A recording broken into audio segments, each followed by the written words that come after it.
오늘 새벽 기도 시 녹화가 실패해서 다시 개인적으로 집에서 녹화를 하게 됐습니다.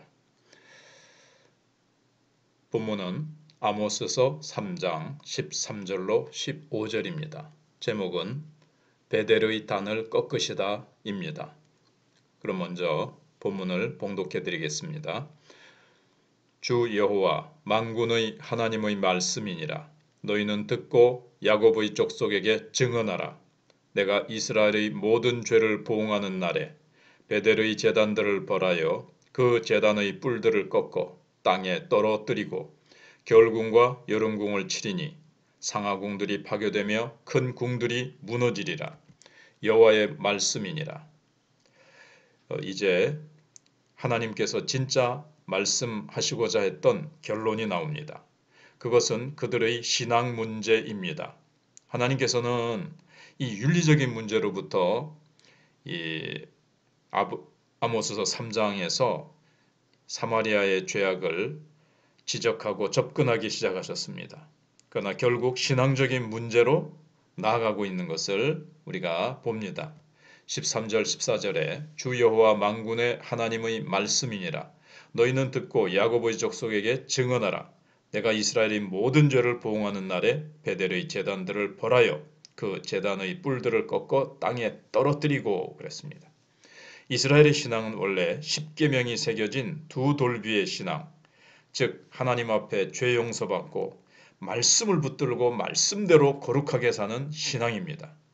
그런데 사마리아 사람들은 이 여로보암이 북쪽에 있는 이스라엘 백성들이 남쪽에 있는 예루살렘 성전, 솔로몬의 성전으로 갈까봐 자기 마음대로 베델에 성전을 지어놓고 제단을 세워놓고 송아지 우상을 만들어 놓고 송아지 신앙으로 그들의 신앙을 변질시켜 버렸습니다. 송아지 신앙에는 죄를 지적한다는 것이 없었습니다. 그것은 무조건 축복해주고 무조건 잘되기를 빌어주는 번영의 신앙이었습니다. 육상 선수들을 보면 0.01초를 놓고 승부를 벌이기 때문에 그 0.01초를 앞당기기 위해서 약물을 복용하려는 유혹을 이기기가 힘들다고 합니다. 그러나 그 유혹을 이기지 못하면 선수 자격을 박탈당하고 마는 거죠. 사람들은 이런 각성제의 힘을 종교의 힘으로 착각합니다. 지금 사업이 잘 되고 있는데 조금 더 잘 되게 밀어주는 것. 지금 공부 잘하고 있는데 조금 더 잘할 수 있도록 잡념을 없애주고 집중하게 해주는 것이 종교의 힘이라고 생각을 해요. 즉 자기 힘이 자기가 중심이 되고 하나님의 힘은 그것을 약간만 도와주면 된다는 식입니다. 이를테면 촉매 역할만 해주면 된다는 거예요. 그러나 그것은 둣불의 신앙입니다. 참된 신앙은요, 불가능한 것을 가능케 하는 것이고 할 수 없는 일을 하게 하는 것이고 죽은 자를 살려내는 것입니다. 비슷비슷하게 뛰는 선수들 틈에서 한 걸음 더 빨리 뛰게 해주거나 턱걸이하는 상황에서 슬쩍 몸을 들어 올려주는 것이 아닙니다. 참된 신앙은 내가 하나님의 힘을 빌려서 어떤 일을 더 잘하는 것이 아니라 하나님의 뜻이 나를 통해 이루어지는 것입니다. 아멘.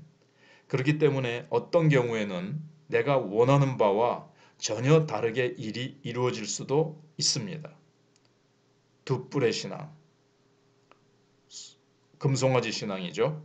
각성제 신앙, 거짓 신앙의 가장 큰 위험은 결정적인 순간에 전혀 도움이 되지 않는다는 데 있습니다.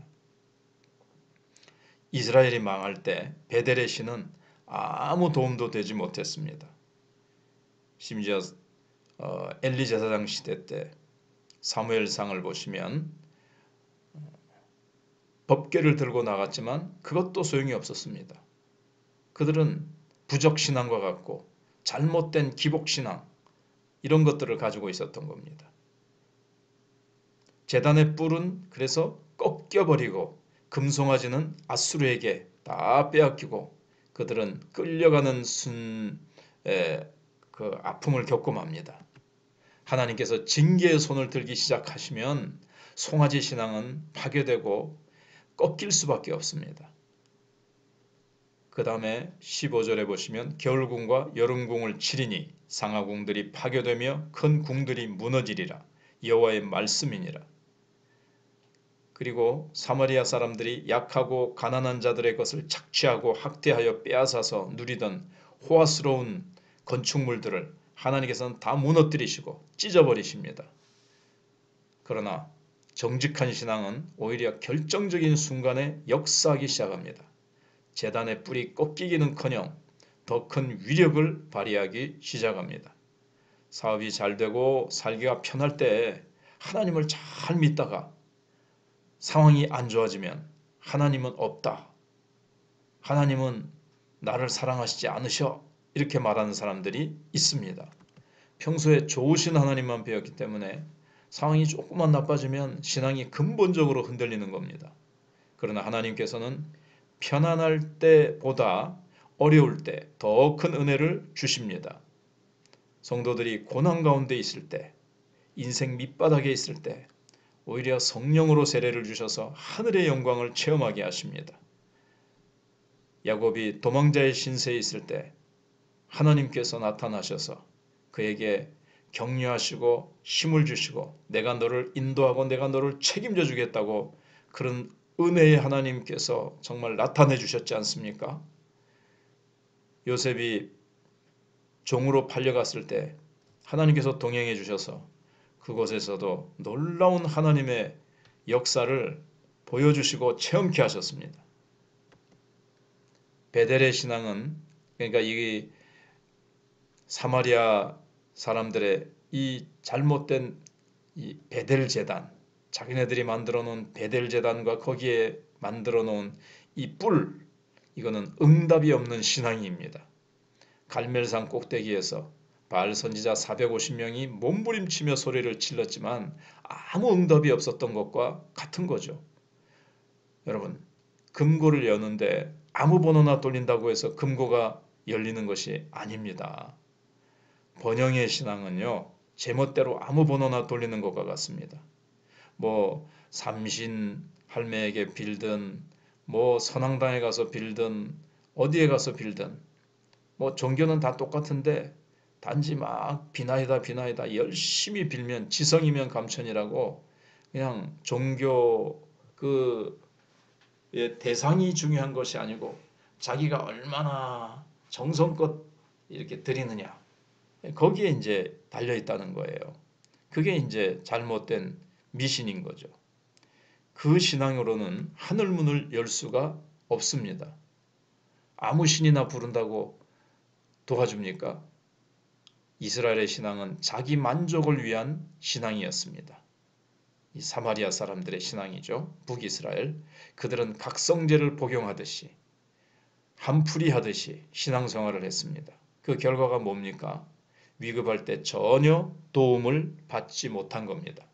그러므로 아무리 힘이 들어도 하나님의 음성을 듣는 훈련을 해야 되고 말씀 앞에 자기 자신을 쳐서 복종시키는 훈련을 해야 합니다. 그래야 위기 때 하늘문이 열리면서 그 안에 있는 온갖 좋은 은사가 부어지게 되는 것입니다. 우리는 하나님의 지혜를 다 알 길이 없습니다. 그렇다고 해서 순진하게 가만히 있으면 안 됩니다. 순진하기만 한 사람은 하나님 뜻 아닌 것을 하나님의 뜻으로 오해하기 쉽습니다. 내가 원하는 바가 꼭 하나님의 뜻은 아닙니다. 하나님의 뜻은 내 생각과 다를 때가 얼마나 많은지요. 그렇기 때문에 하나님의 음성을 듣는 훈련을 해야 합니다. 가장 두려운 일이 뭔지 아세요? 신앙이 아닌 것을 신앙으로 착각하는 것입니다. 이게 지금 기복 신앙이 잘못된 신앙이고 신앙이 아닌데 그것이 신앙인 줄 착각하는 것. 그게 이제 가장 두려운 거죠. 이스라엘 백성들이 결국 망한 것이 그렇습니다. 로마서에서 말씀하신 것처럼 그들이 하나님을 향해서 열심히 있으나 지식을 따른 열심이 아니었기 때문에 망했다는 겁니다. 참된 진리를 따라서 하나님의 뜻을 따라서 믿어야지 참된 신앙이거든요. 참된 신앙의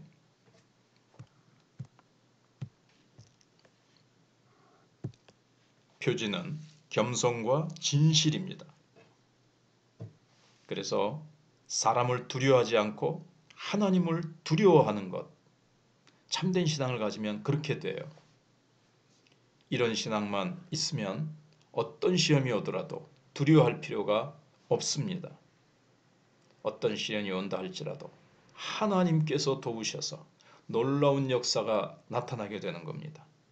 평소 자기가 참된 신앙인 줄 알고 갖고 있었던 이 엉터리 가짜 신앙을 가진 사람은 그 위기의 때에 자기가 가지고 있던 거짓 신앙이 산산조각이 나고 자기가 쌓으렸던 모든 것들이 산산이 무너지는 그런 참 암울한 비참한 그런 모습을 보게 되는 것입니다.